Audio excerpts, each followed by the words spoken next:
And something that I've learned kind of going through life is that the harder something is, the more valuable it becomes. Which, like somebody who wins the lottery won't value that money as much as the guy who, I interviewed a man yesterday who was a car salesman and now owns 17 dealerships. Wow. Okay. And when I talk to, I mean, built with grit, we're talking about people that have gone through the gritty stuff. And, I look around me and, I look at like marriages that have lasted 50 years, right? That's work. That's not, I mean, it's not love. They worked on that, to make that happen. And, those are things that we ascribe value to. And I found, in the military, we have a lot of awards and badges and things. And the ones that I value the most that I still talk about were the ones that were the hardest to get. Wow. And so, what does it mean to be exceptional to me is someone who's willing to take on and do the hard things and be uncomfortable. And that's really where growth is. Right. I think of like that movie WALL-E, right? And so like everything was really easy and people got soft, and if you look at kind of like the most elite soldiers, they do the hardest things, right? And it's really hard to get there. And then if you talk to those guys that like made it through, when they're there, they're like, oh, that's when it starts. You had a crazy, scary goal and you were going to move forward the next day, and you didn't sleep that night because that goal that you had set for yourself kept you from sleeping that night. How many other goals have we set that kept us? The night before Ranger School, I didn't sleep at all, right? Wow. There was no sleep before that, right? Like before these big events, you're like, okay, you talk to like these all-stars, the guys the night before the Super Bowl or whatever it is, before they reach that moment of I'm going to make this happen, these big opportunities, these once in a lifetime moments, these crazy, scary goals, right before you get to that one, it's a crazy, scary goal because you ain't sleeping, because your mind is going through it and you're rehearsing it and you're thinking about it and what could go wrong and what should I do? Okay. And then I have, by the time I reach that event, I have played that event in my head 100,000 times. Those are the goals we need to be setting. And we never set. When I hear people say, oh, I haven't looked at my goals, right? Because you didn't give a shit. Excuse me, but it's there, right? Like it wasn't. Right, yeah. It's just like an exercise and something that I had to do. And we're selling everyone short. We're selling our employees short. We're selling our business short.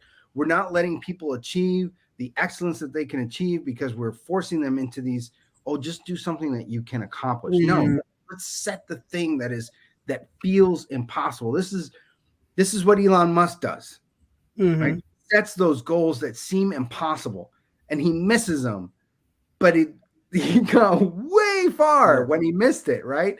And that's what I feel like when it comes to like if we're gonna try and sit down and do real goal setting, let's do it, but let's make something like, let's think about where do we want this company to be in 5 or 10 years? Right.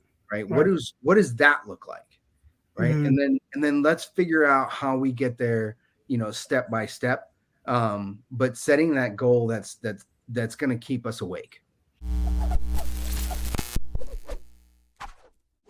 So I think that's a key thing to understand is there has to be one vision, one end of my life sort of goal or dream, like you said, how I want to be remembered.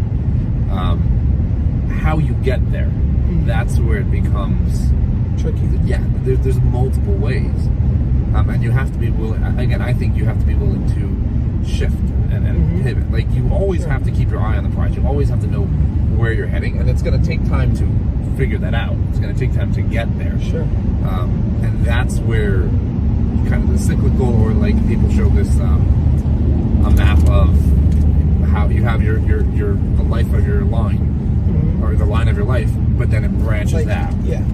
So it turns into like this tree. So yeah, you have to know where you're going, And it's going to take time to figure that out. And as you go along, you have to be willing to look for those things that are giving you hints and clues. What do you do to fill your cup? How do you reflect on that? What do you do? What are the steps that you take to kind of bring a little bit more life and happiness back into the day? I disengage, from social media, from the news, from everything, disengage, because that may be part of the reason of having a rough day. And then I just like to be in silence in my room, and read. And I just don't read, any book. I read the Bible, or I read personal development books that are helping me to recharge, because it's so important to recharge. Yeah. And yeah, sure, if I'm having a tough day, yeah, I may be like a little bit upset, but then I'm like, okay, let's go back, and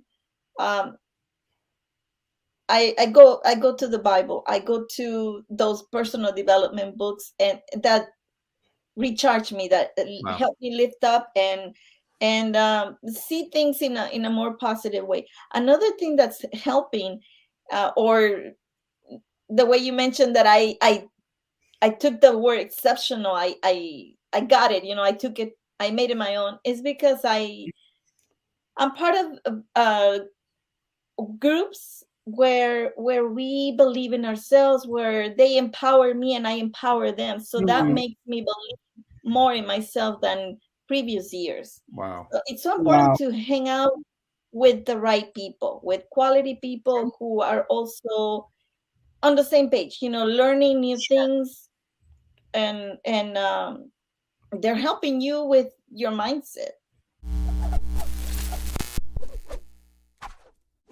How can we make sure that we stay friends forever despite our professional, stuff? But how do we stick together? That's the question. Absolutely. That's a really, really great question. And there's a few things here. So the first and most important, hey, life gets busy, right? Many of us have families, many of us have kids, challenges may happen, new career, new move, or whatever the case may be. And I think one of the big things is forgiveness. If you have a close friend or somebody that just kind of disappears for a little bit, right? Not because you did anything wrong, right? Or vice versa. It's just sometimes life gets busy. So, being open and forgiving to, hey, I understand, you disappeared for 6 months. That's okay. All right. And, growing up in the Middle East, I went to boarding school at 15, then went to college. I have friends, all over the world. And sometimes we don't talk to each other, sometimes not for 6 or even 12 months, not because we don't love each other. It's just it's busy or not. So it's the first thing is understanding that, is understanding that life gets busy, and it's okay if you may not hear from somebody. The second thing is going to that point as far as try to connect with somebody. Whether if it's a friend, again, it's different, friends or family members or business relationships, right? What do you believe is going to be a good repetition as far as how often do you guys meet? How often do you guys get together? For example, my friends, I make sure that I try to at least hang out with them in a huge group setting once a month. And then I also have a big core value in personal relationships, one-on-one connections. So I make sure that every single month I meet with my very, very close, 10, in that 10, one-on-one time as much as I can, so because relationships are really important. So Rick asked, is alignment related to our purpose? Can I answer that? My thought on that? Yeah, go ahead. Yeah, I was going to bring it up. Yeah, so I think it can be, but I don't think that it also always is, because your alignment, to me, my alignment for me, when I talk about alignment, means I know when I feel safe and secure and that I'm working in something that I know I'm bringing value to others and to myself. And so if I have something that's in my life and I'm feeling like extra anxiety, or, I'm having these behaviors that are showing me that something's not quite right, maybe a relationship, maybe money that I'm spending on something, maybe a way that I handled something, etc. then I use that as an indicator that something's kind of off. And so I think my alignment for myself fuels me to be able to go after my purpose, but my alignment is not my purpose. Does that make sense? I feel like no, absolutely. kind of have lots of pieces, but that's how I see it. And I really think that one of the defining moments in my life happened about 5 or 6 years ago on a spiritual retreat. And the question was posed, and it's one of the scariest questions I've ever had to answer for myself, which is, who am I without the story? Yeah. Who am I if I let this story go? Yeah. And it scared the bejeebers out of me. I didn't know, because I didn't know. And we're missing that identity. Correct. In a sense. Right. Well, absolutely. Because that's what I identified as, right? We're all walking around identifying as something. Right.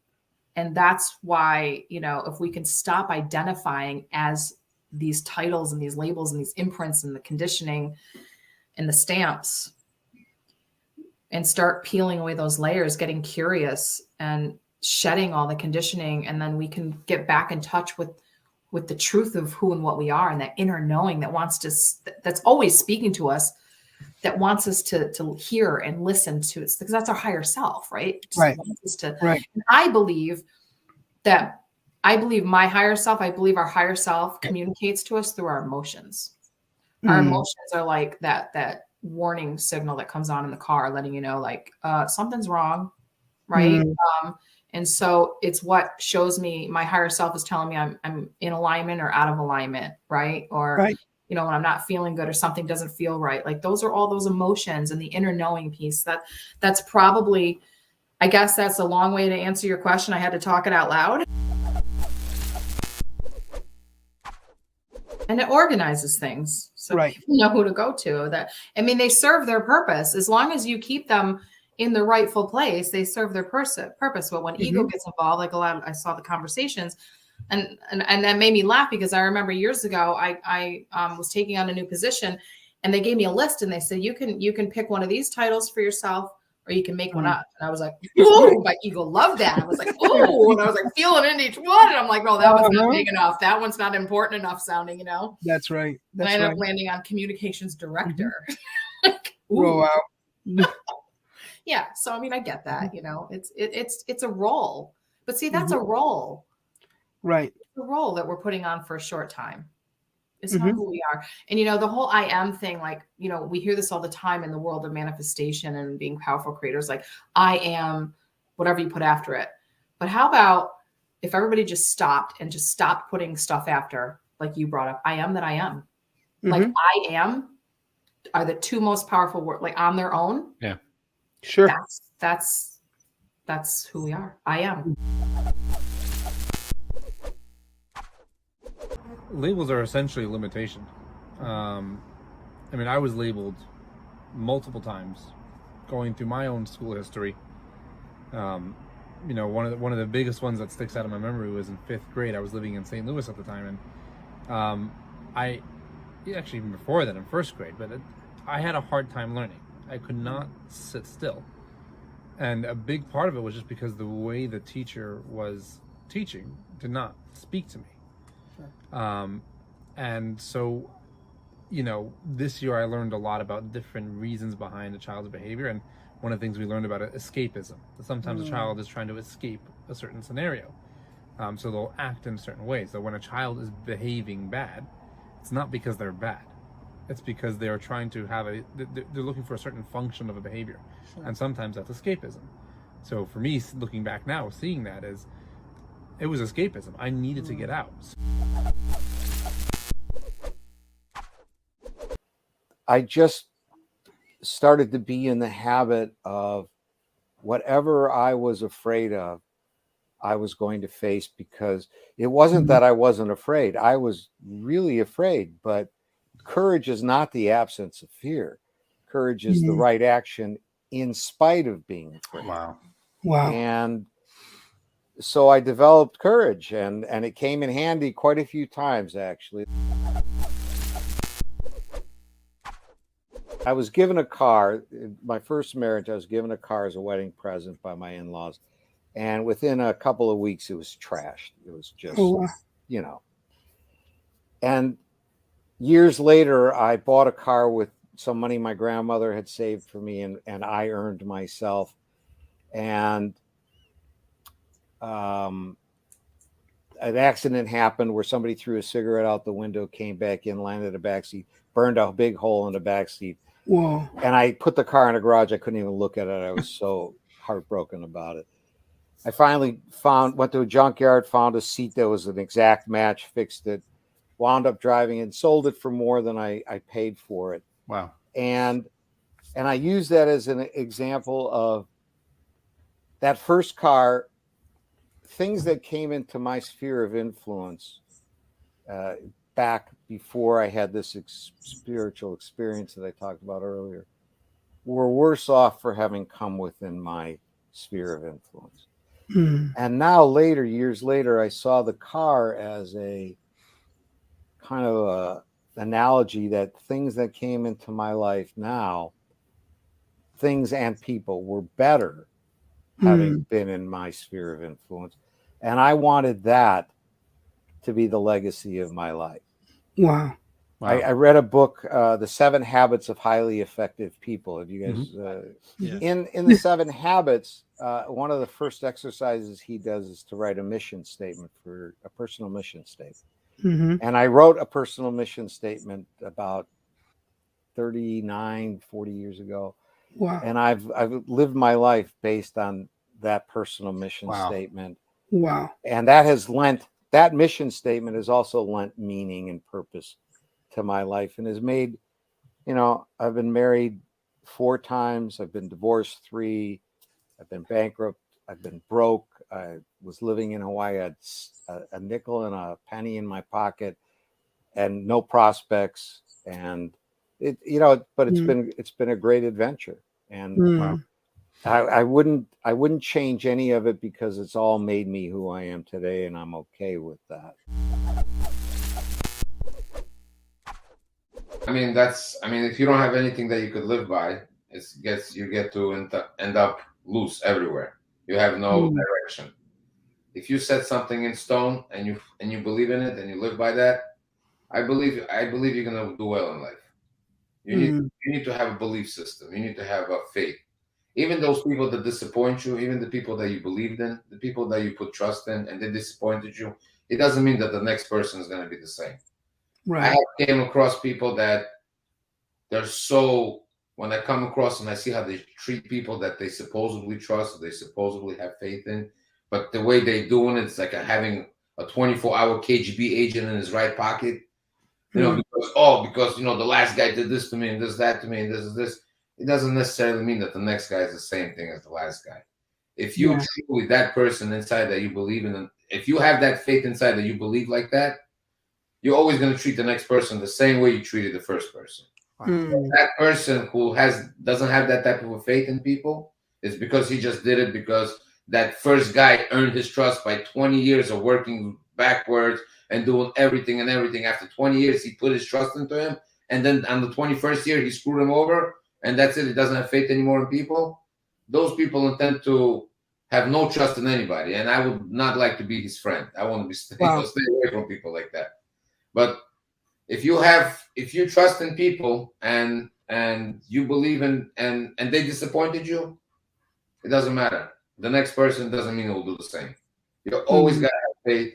You always got to have trust in people. And when you have that belief in you, when you trust yourself more and you believe in yourself, and you do the right thing by yourself, it's intends to work out.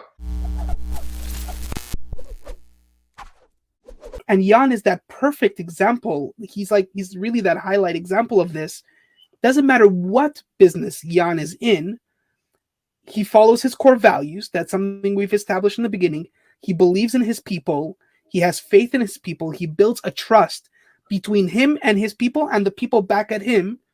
And he has, and Jan, you said the last thing, how it all really works in together, where you have like a book of rules in a sense. You have a guidebook that keeps you forward. And I'm gonna go one more step further. I hear that it holds you accountable as a business owner. That no matter wherever you are, you hold yourself responsible to these guidelines, that you have to follow these rules, and that in a sense, not guarantees, but that in a sense drives you to your understanding of your success. It makes your life a little easier, because then it takes the blame game away. Right. Right. You know, life gets a little difficult when something doesn't work your way. You intend to blame people. Mm. You say, "Oh, it's his fault because I did this." Oh, it's his fault because I listened to him, or whatever the case is. When you start taking responsibility for everything that happens in your life, it's your fault, because end of the day, it was you who made the final decision. Mm. It just becomes easier. So based on those standards in the book, so, you know, everything that happens, I know that I effed up somewhere along the way. It's my fault. It's not his fault. It's my fault. When I say that, you know how much stress that takes away from your life?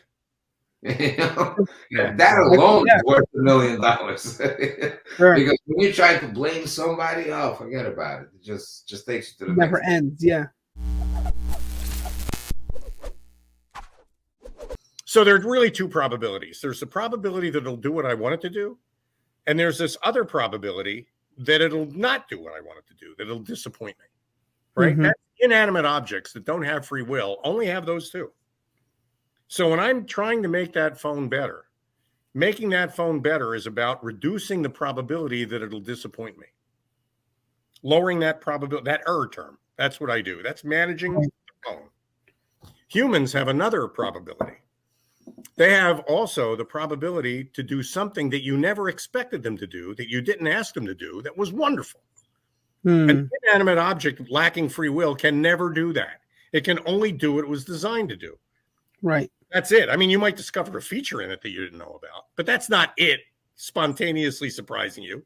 That's you closing a gap in your own knowledge about it. Right? So you take a child, let's say especially an autistic child, a child with special needs. Let's take that in particular. When we focus so much on making that child conform to a model we have in our heads, we're working on that first probability the way we'd work on perfecting a cell phone. Wow. But the second probability, that probability that child might do something wonderful that we never expected, if we're so focused on squashing that first probability that we never allow that second probability to happen, then we've failed in our mission. You have to allow yourself to catch people doing things right. You know, you can't just focus on catching people doing things wrong. There has to be more to it than just disciplining. And that, to me anyway, is a miracle of a human interaction. We have to allow that the people around us may do amazing things. And we have to be prepared to respect, honor, and recognize that when it happens. Because if we don't, we'll get less out of each other. In my current situation, what is the expectation? What is truly what needs to be done? How do we be present right now? And then in the future, we'll deal with being present in that form later. I think that's a really good point, because so often it's like, and when we start to think about the future, then that we do think about, you know, what we're kind of forecasting ahead, what's going to be needed. But we need to be here and now to build the skills. And I agree with you, especially when it comes to my business. I'm thinking that I need to be, I need to be a TEDx speaker, or I need to be a best-selling author, but it's how I show up each day, the little things that I do, the little habits that I create now, the conscious choices that I make that help me to move. And then I get nudged, and I kind of plateau a little bit, and then I'm like, and I catch my breath, and then I get those nudges again, and new opportunities show up, and then that's when I go on to the next thing. But we're trying to run when really we're need to just take the next step. The first level is, it starts with an inquiry. Inquiry of, like, if and I imagine if I was Mozart, it's like, what can I do today to bring others closer to the experience of the oneness that they are with all that is. That might be an inquiry that Mozart would have. And if I was Mozart, that's my inquiry. And from an inquiry, you discover and you listen for your principles, your values. Like what it's like, oh, I see in this I value freedom. I see in this I value peace. I see in this I value joy or self-expression, or just core values. And that's like the first level of where you would begin to look at who am I and why am I, and it's in that inquiry that, so in being grounded in that, that's the next level of learning, which is it's coaching, but it's structures. It could be literally going to get a coach. It could be signing up for a class. If I want to learn video editing, I could sign up for video editing. Google, and you'll find probably no short of 1,000 different courses that are amazing.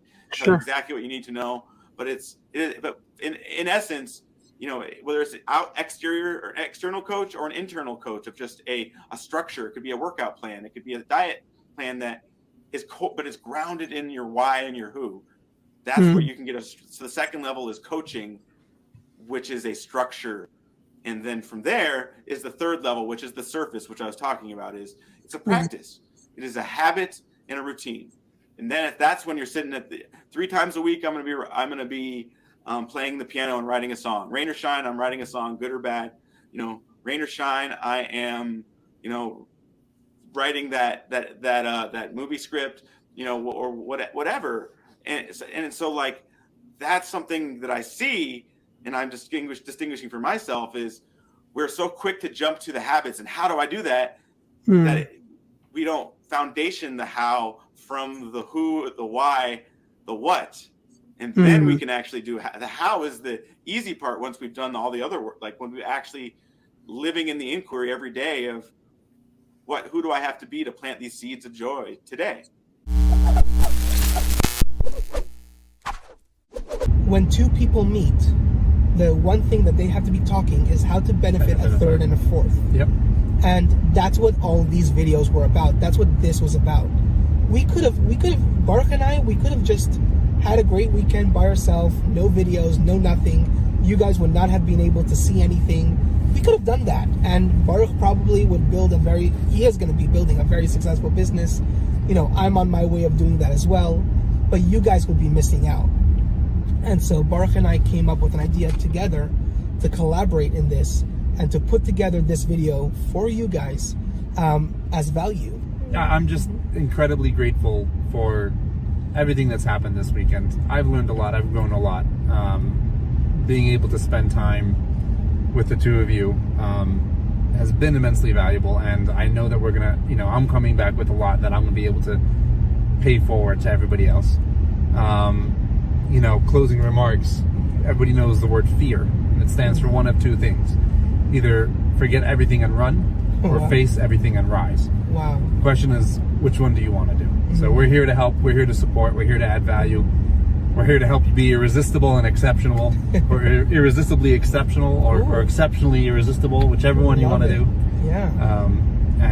Thank you for coming along on this journey, and we'll see you on the flip side. Yeah, that's the name we're going to call this course, or this video situation. Exceptionally Irresistible. Awesome. I like it. We're going to give it that name. Great. There we go. It took all these videos to finally figure out what we're calling it. Yeah. Alrighty, guys. See you all, and we'll see you on the flip side. Take care. See you. Hope you guys enjoyed this highlight video and sneak peeks of what is yet to come. Can't wait to share it with you. See you all again next week, and thanks for tuning in. See y'all. Bye.